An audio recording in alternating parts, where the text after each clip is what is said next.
ఒకడు ఉంటాడు ఊరుని ఏదో ఒకటి చెయ్యాలని. ఇవాళ గట్లనే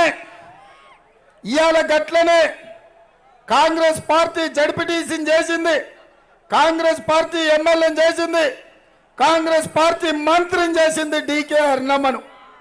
ఇవాళ డీకే అరుణమ్మ పేరును ఎవరైనా గుర్తుపడుతుండ్రంటే అది కాంగ్రెస్ పార్టీ కార్యకర్తల కష్టం, కాంగ్రెస్ పార్టీ కార్యకర్తల శ్రమ. నమ్మిన పార్టీని మోసిన కార్యకర్తల్లో అన్యాయం చేసి శత్రువు పక్కన చేరి ఇవాళ కాంగ్రెస్ను ఓడిస్తా రేవంత్ రెడ్డిని పడగొడతా అని బయలుదేరింది. నేను అడుగుతున్న మిత్రులారా, ఈ పాలమూరు బిడ్డ 70 ఏళ్ల తర్వాత మీ అభిమానంతో ఈ రాష్ట్రానికి ముఖ్యమంత్రి అయితే అరుణమ్మ పొట్లో కత్తి పెట్టుకొని ఇవాళ వెన్నుపాటు పడిస్తా కాంగ్రెస్ పార్టీని ఓడిస్తా అంటే మీరు చూసుకుంటూ ఉంటారా అని మిమ్మల్ని అందరూ నేను అడుగుతున్నా. ఇవాళ నేను అనుకున్నా, రోజు ఈ జిల్లాలో నేను తిరుగుతూ ఈ ప్రాంత అభివృద్ధి కోసం, ఈ ప్రాజెక్టుల పూర్తి కోసం, నిరుద్యోగ యువకుల సమస్య కోసం, దళితుల కోసం, గిరిజనుల కోసం, బలహీన వర్గాల కోసం, మైనారిటీల కోసం, మహిళల కోసం రాత్రి పగళ్ళు అహర్నిశలు నేను కష్టపడుతుంటే ఇవాళ ఈ జిల్లాకు నరేంద్ర మోడీ భారత ప్రధాని వచ్చిండు. నేను అనుకున్నా 10 ఏళ్ళు ప్రధానమంత్రిగా మన ప్రాజెక్టులను పడావు పెట్టినందుకు పాలమూరు బిడ్డలకు క్షమాపణ చెప్తాడనుకున్నా. డీకే అరుణమ్మ పట్టుబట్టైనా పాలమూరు రంగారెడ్డి ఎత్తిపోతల పథకానికి జాతీయ హోదా ప్రకటిస్తుంది అనుకున్నా. కృష్ణా వికారాబాద్ రైల్వే లైను ఇవాళ ఏపించి పరిగి, కొడంగల్, నారాయణపేట, మక్తలు కర్ణాటకకు రైల్వే లైన్ ఏపిస్తుంది అనుకున్నా. ఇవాళ రంగారెడ్డి జిల్లా ఔటర్ రింగ్ రోడ్డు మన షాద్నగర్ పక్కన మంజూరు చేసిన ఐటీఐఆర్ కారిడార్ను తిరిగి ప్రారంభిస్తారు అనుకున్నా. ఖమ్మం జిల్లాలో ఇచ్చిన ఉక్కు కర్మాగారాన్ని ప్రారంభిస్తామని మాట ఇస్తారు అనుకున్నా. వరంగల్ జిల్లాలో ఇచ్చిన రైల్వే కోచ్ ఫ్యాక్టరీని పూర్తి చేస్తామని మాట ఇస్తారనుకున్నా. నల్గొండకు ఐఐటి, మెదక్కు ఐఐఎం ఇచ్చిన ప్రాజెక్టులను కొనసాగిస్తానేమని చెప్తారేమనుకున్నా.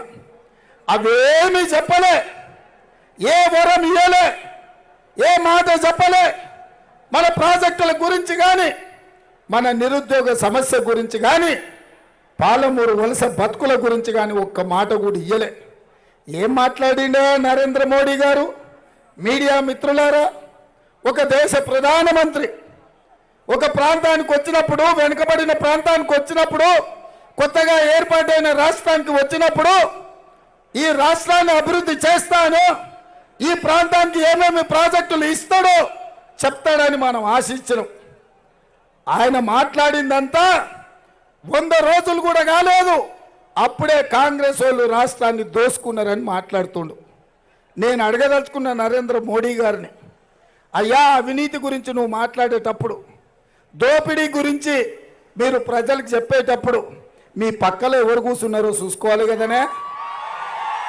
ఎవరయ్యా డీకే కుటుంబం? ఎవరయ్యా కల్తీ కళ్ళ అమ్ముకున్నాడు? ఎవరయ్యా దొంగ సారాయి అమ్మినోడు? ఎవరయ్యా కంకర కొల్లగొట్టినోడు? ఎవరయ్యా కాంట్రాక్టర్ల నుంచి కమిషన్లు గుంజుకున్నాడు? ఎవరయ్యా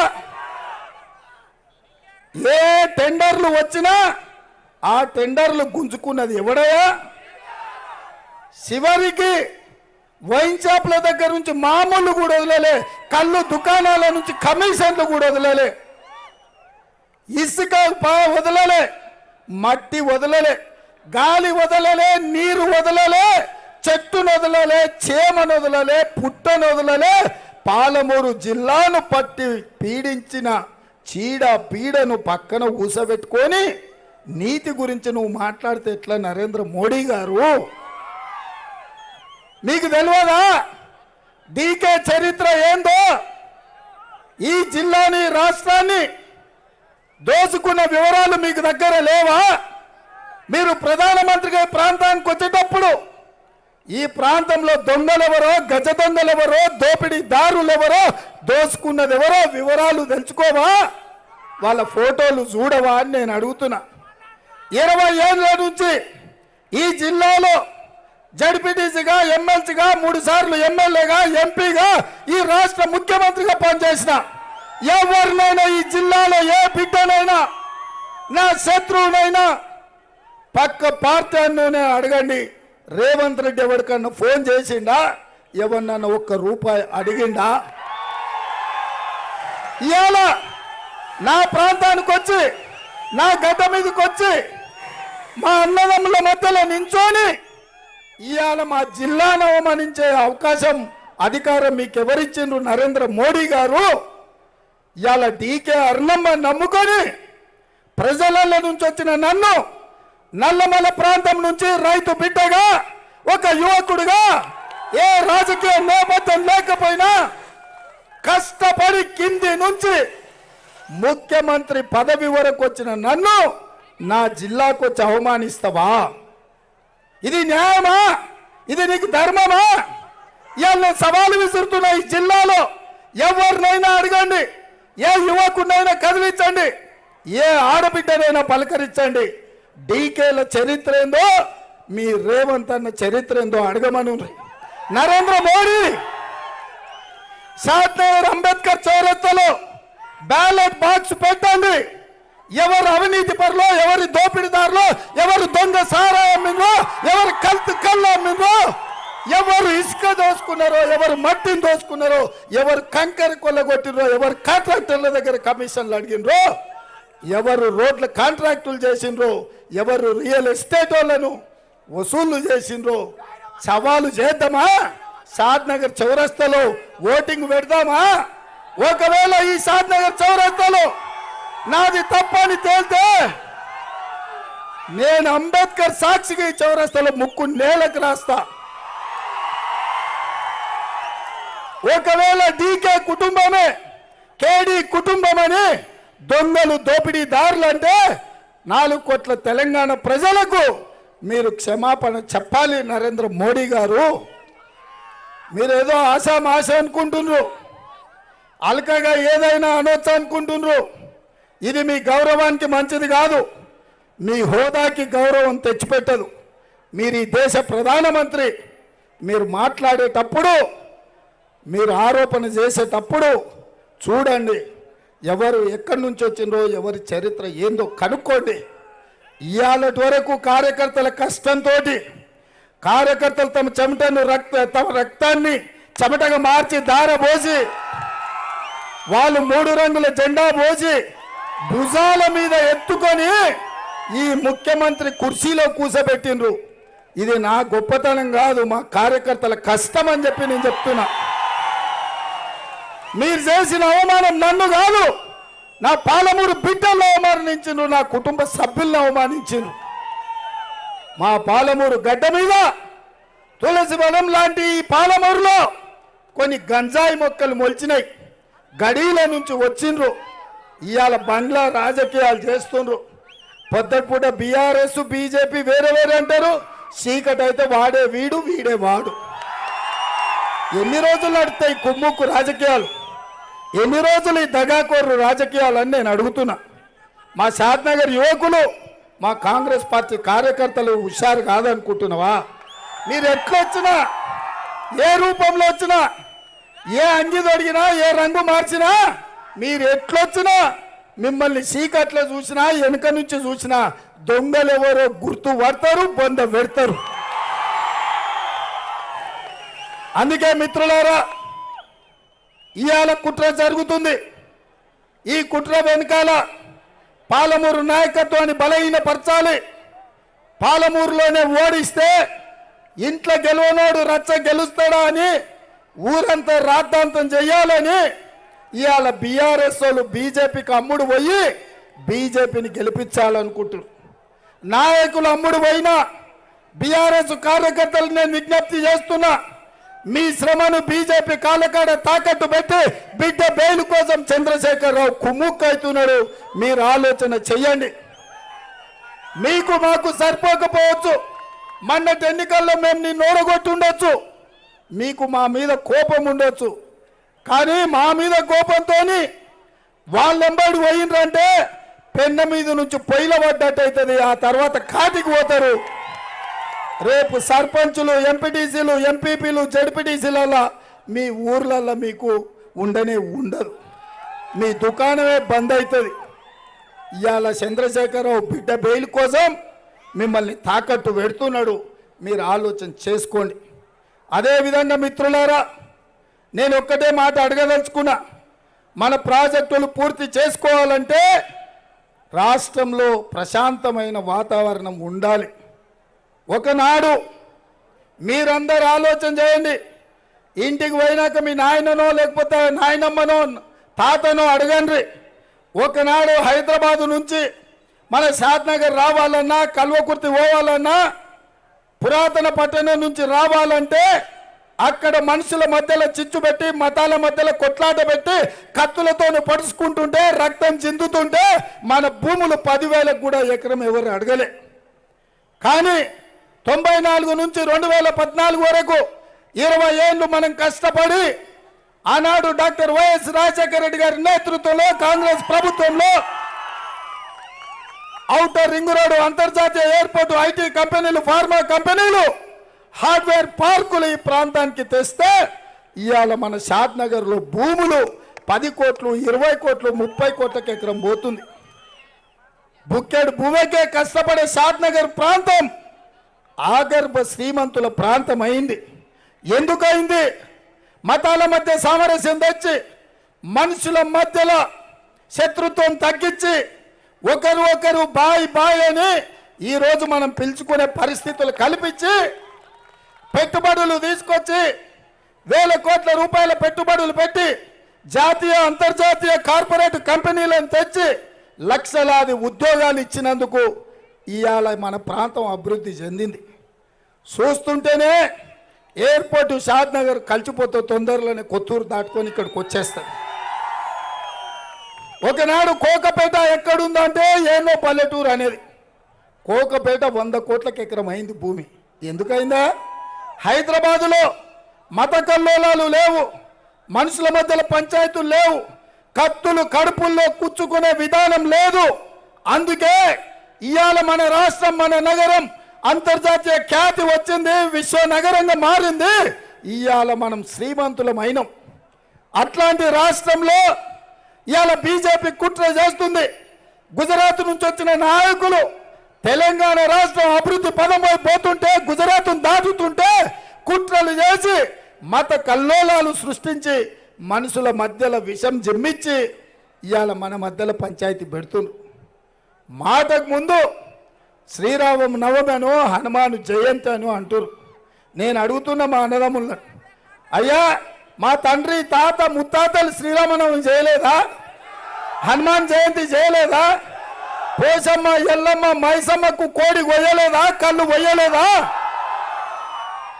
జాంగీర్ పీర్ల దర్గాకు పోలేదా? మనం కాదా చేసింది? ఊర్లలో పీర్ల పండుగ చేసింది మనం కాదా? అలా దుంకింది మనం కాదా? జాంగీర్ పీర్లకు మేకపోతుని ఇచ్చింది మనం కాదా? ఇంత మంచి వాతావరణంలో మనందరం కలిసి ఉండి మన రాష్ట్రాన్ని అభివృద్ధి చేసుకుంటే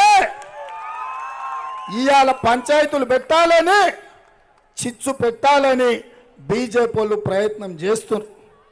ఇవాళ నేను ఒక మాట చెప్పదలుచుకున్న బీజేపీ నాయకులకు, ఇవాళ మీరు అనుకుంటున్నారేమో దేవుడి పేరు మీద పోలింగ్ బూతుల్లో బిచ్చం ఎత్తుకోవాలి, ఎన్నికల్లో గెలవాలి అని. కానీ నేను తెలంగాణ రాష్ట్ర ముఖ్యమంత్రిగా, పిసిసి అధ్యక్షుడిగా ఒక మాట చెప్పదలుచుకున్న బీజేపీ నాయకులకు, నరేంద్ర మోడీ గారికి, దేవుడు గుడిలో ఉండాలి, భక్తి గుండెల్లో ఉండాలి.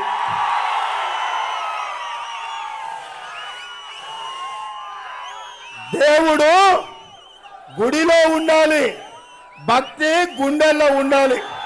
వాడే అసలైన హిందువు, వాడే మత సామరస్యాన్ని కాపాడుతాడు, వాడే ఈ రాష్ట్రాన్ని అభివృద్ధి చేస్తాడు. దేవుడిని తీసుకొచ్చి షాద్నగర్ బస్టాండ్లో స్తంభాలంలో పెట్టి బిచ్చం అడుక్కునేటోడు హిందువు ఎట్లయితాడయా? ఎట్లయితారు? అందుకే మిత్రులారా, ఇవాళ బీజేపీ కుట్ర చేస్తుంది, ఎట్లయినా గెలవాలని చూస్తుంది, ఈ రాష్ట్రంలో పాగా వేయాలని చూస్తుంది. నేను మీకు చెప్పదలుచుకున్నా, ఉత్తరప్రదేశ్లో బీజేపీ అధికారంలో ఉంది. ఢిల్లీ పార్లమెంటు నుంచి నోయిడా అనే పట్టణం 25 నిమిషాలలో వెళ్తాం. ఆడ షాద్నగర్లో ఎకరం అమ్మితే 100 ఎకరాలు వస్తుంది. ఢిల్లీ పక్కన అరగంట దూరంలో షాద్నగర్లో ఎకరానికి ఆడ 100 ఎకరాలు వస్తుంది. ఎందుకు ఆడ ధర లేదు, ఎందుకు పెట్టుబడులు వస్తలేవు, ఎందుకు పరిశ్రమలు ఉంటలేవు, ఎందుకు ఐటీ కంపెనీలు లేవంటే మత కల్లోలాలు సృష్టించి బుల్డోజర్లు పెట్టి కూలగొట్టి కత్తులతో పొడుచుకుంటుంటే రక్తం ఏరులై పారుతుంటే పెట్టుబడి ఎవడు పెట్టడు, ఎవడు ఆ ప్రాంతంలో ఉండడు.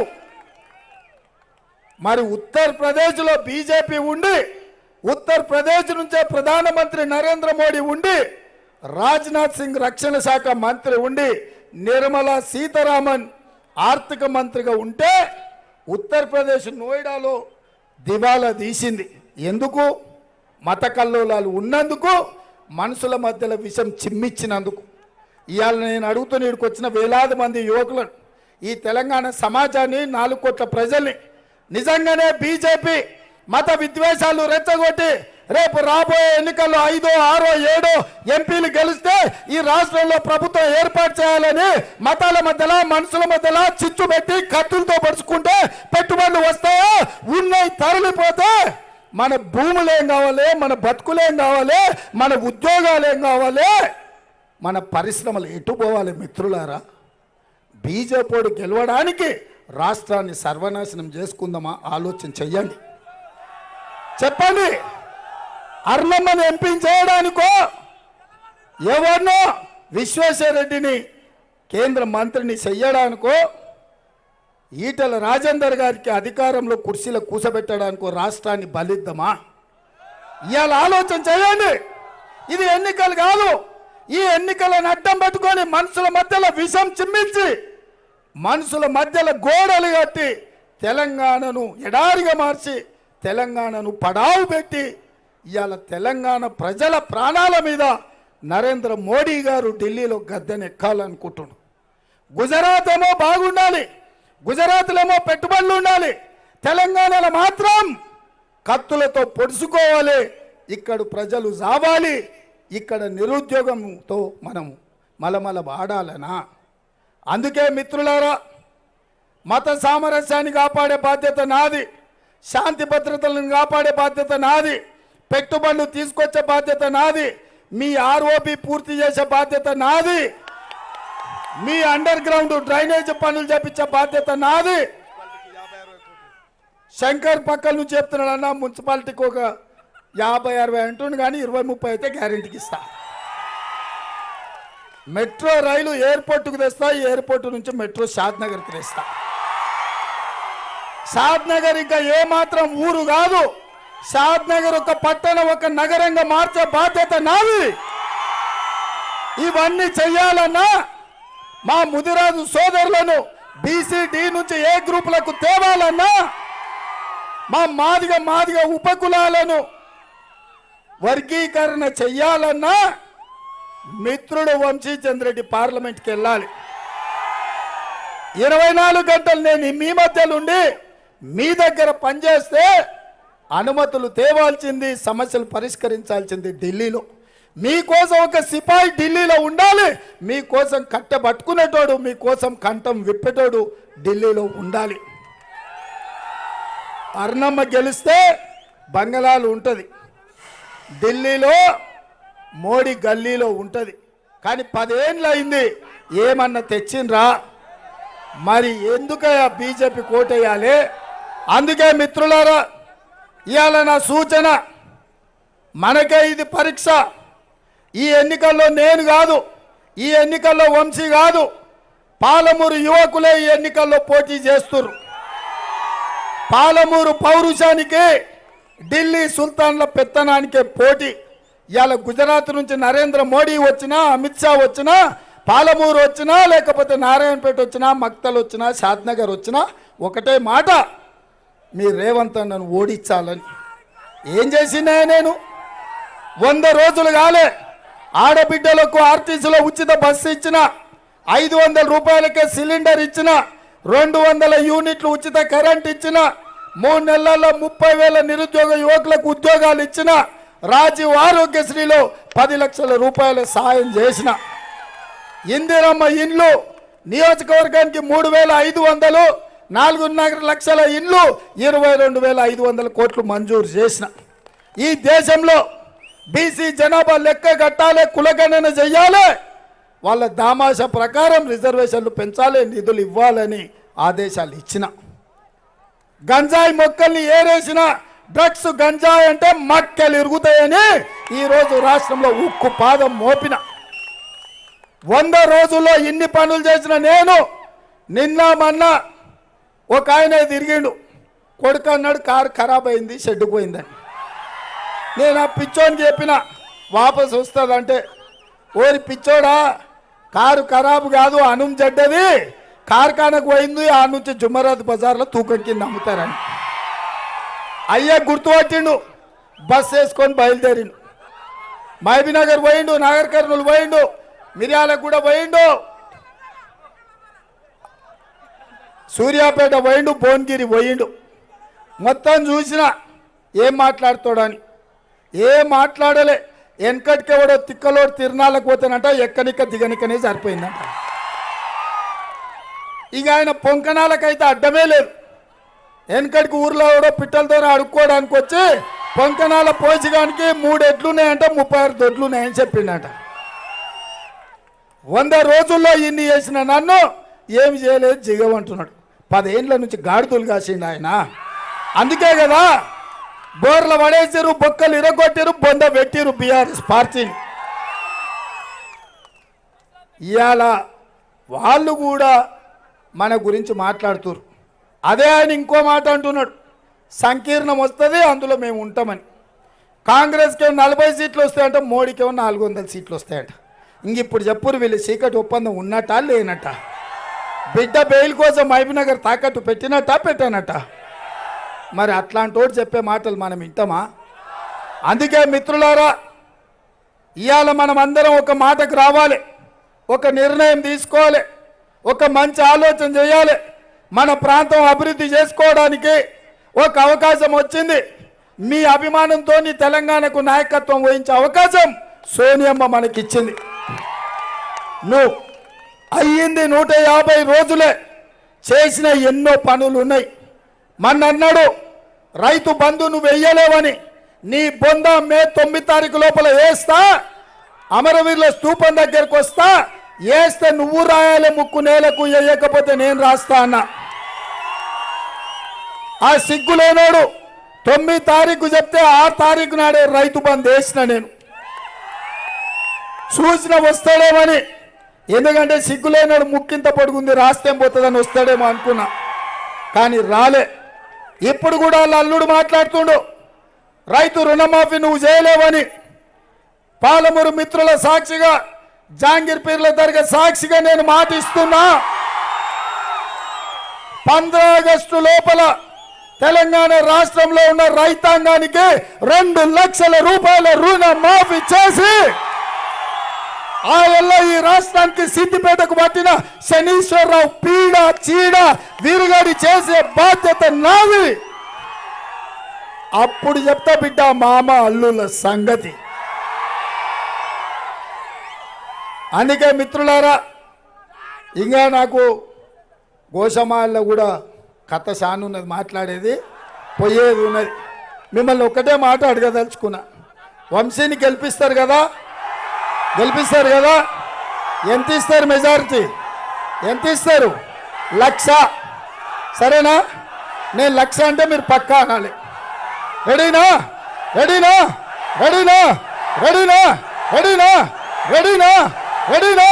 రెడీనా? రెడీనా? రెడీనా? 1,00,000. 1,00,000. 1,00,000. 1,00,000. 1,00,000. 1,00,000. 1,00,000. 1,00,000. 1,00,000. 1,00,000. 1,00,000. 1,00,000. 1,00,000. 1,00,000. 1,00,000. జై కాంగ్రెస్, జై కాంగ్రెస్.